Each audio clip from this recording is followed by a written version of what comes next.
Welcome back. Well, we just previewed tomorrow's men's quarterfinal matchups for the NSIC tournament. Now let's chat about the ladies. Their quarterfinals are Sunday, live right here on Midco SN. And for more on those pairings, here's David and Jordan once again.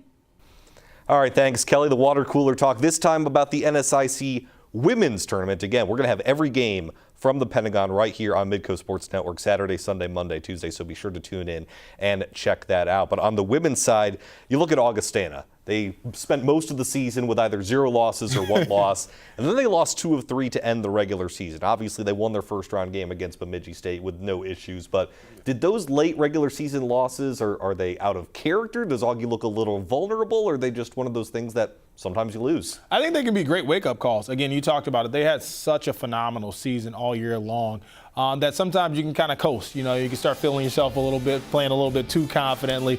And maybe that's what happened, but what it does is it wakes you back up and it brings you back down to reality as far as, all right, maybe I do need to pay attention to the scouting report. Maybe I do need to work a little harder in practice because we can get beat. And I think that's basically what it showed the Vikings, that they can get beat on any given night. With that being said, I love watching those gals play. They play such great defense. They get out, they create a lot of turnovers, they pick up full court, and then when they get out in transition, they're going to shoot the three. Yeah, fast. A very fast-paced game, and then they make over 8 3-pointers a game, so it's a really exciting brand of basketball to watch. Coach Crowth has been doing it for forever, it seems like.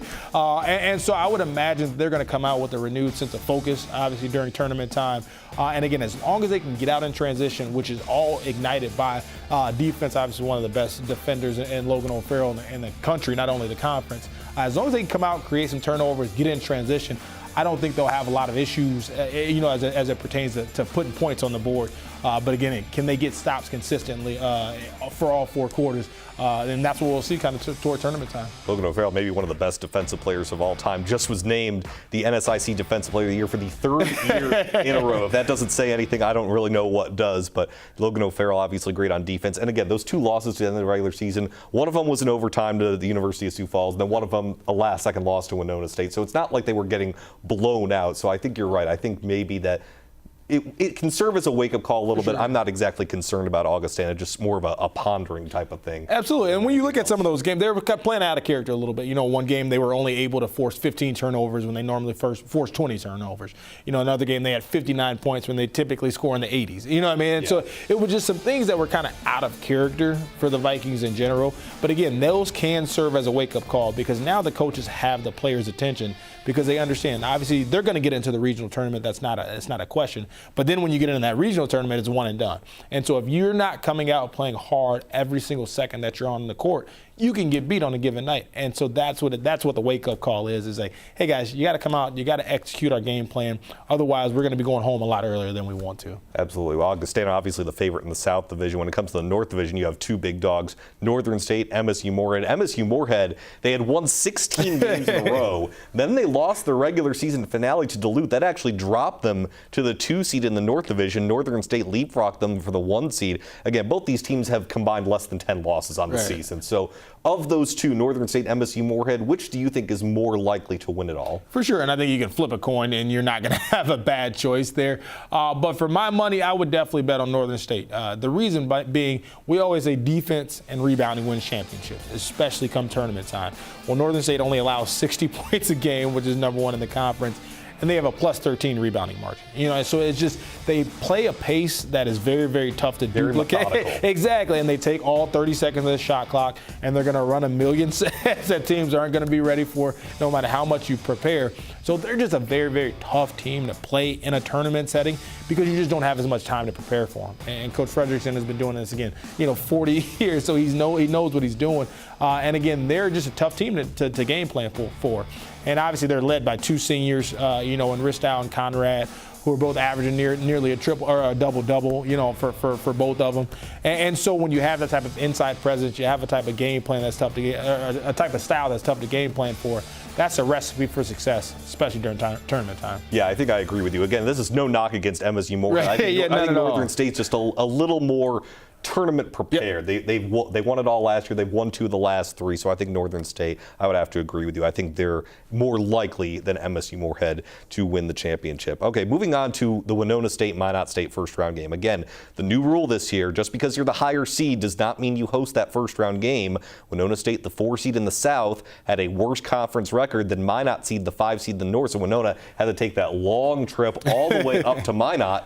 But they win. We saw it on the men's side. Augustana was the lower seed. They hosted and won. Minot State, they hosted and lost. So a split in terms of this new rule. So I think that has to make the conference happy, proving that, hey, it doesn't matter. Going by conference record should be the way to go. Absolutely, especially when the scheduling is so even for the entire conference season.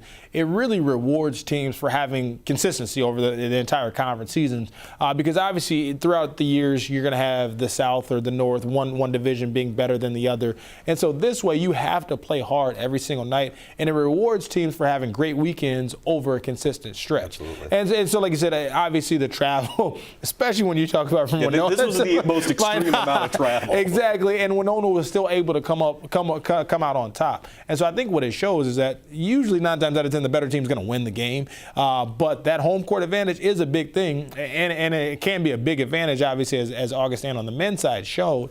But that just means that you have to come out and play every weekend then. You can't just look at, hey, this is a North Division game, so we got to get up for this game. It, again, rewards teams for having consistent, sustained success over the entire conference season. Absolutely. I think the split kind of proves the NSIC's point that, hey, just because you have the better conference record, you still got to win that first round game. So going by better conference record, I agree, I think is a good step for the league. All right, a dark horse team among the final 8 on the women's side that you think can win it all. And you and I talked a little bit beforehand. We agree on the dark horse team on the women's side. Absolutely. Concordia St. Paul has been playing great. You know, they're on a 5-game winning streak. And if you haven't seen Anna Schmidt play, she is absolutely phenomenal. She's so dynamic of a scorer, can shoot the 3, can really get to the lane, has a great pull-up game, great floater game. She is awesome to watch and is a player that can get her shot off at any point in time. But kind of the person that has stepped up has been Dorr. You know, Lindsay Dorr has played great in the low post. We saw she had a great game against the University of Sioux Falls, not only on the offensive side, but on the defensive side of the basketball as well.